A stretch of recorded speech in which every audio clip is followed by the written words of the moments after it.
आप सभी जानते हैं जैन धर्म कहता है पानी को छानकर पीना चाहिए। पानी को छानकर पीना चाहिए, ये बात हमें कब कही गई? आज से 2500 साल पहले जब महावीर भगवान का समोच्चरण लगा तो उसमें हमें बात कही गई। ऐसा नहीं है कि महावीर भगवान ने ही कही है, आदिनाथ भगवान ने भी कही है, ये सेम ही बात है ना, जो कि आज से मिलियंस एंड बिलियंस ईयर्स पहले आदिनाथ भगवान हुए, उन्होंने ये भी बात कही।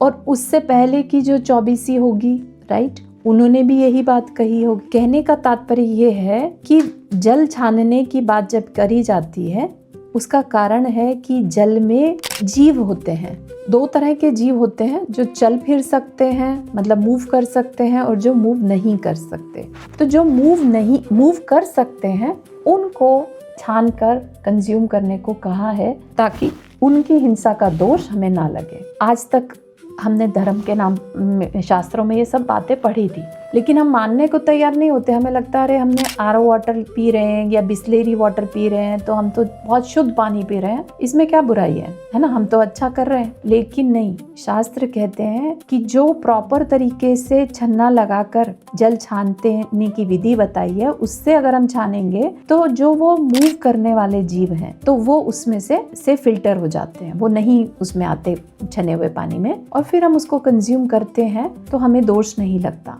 ठीक है। अब छन्ना जिसमें कि हमने वो छान दिए जीव, उनको इमीडिएटली जिस जगह से वो पानी लाया गया वहां पर वापस से छोड़ दिया जाता है। ये एक प्रोसेस बताई है, क्योंकि जैन धर्म अहिंसा प्रधान है, लेकिन हमारा लॉजिकल माइंड ये मानने को तैयार नहीं रहता। तो आज का अगर आप देखेंगे, साइंटिस्ट लोग हैं, उन्होंने भी ये प्रूव कर दिया है कि पानी की एक बूंद में 36,450 जीव होते हैं। तो अब तो एटलीस्ट हमें मानना चाहिए, और हम नहीं भी कर पाए तो भी हमें जैन धर्म की डेप्थ पर, भगवान की करुणा पर, अहिंसा प्रधान होने पर हमें बहुमान होना चाहिए कि हम एक ऐसे धर्म से, एक ऐसे दर्शन से बिलोंग करते हैं जहाँ किसी को भी तकलीफ पहुँचाने का अंदर से भाव नहीं रहता। एटलीस्ट हम उसमें इस बात का धन्यवाद अपने आप को करें कि आपने कुछ ऐसे अच्छे कर्म किए थे कि आप एक जैन कुल में जन्म लिया है। आप उसको पूरा नहीं कर पा रहे तो हमें अपनी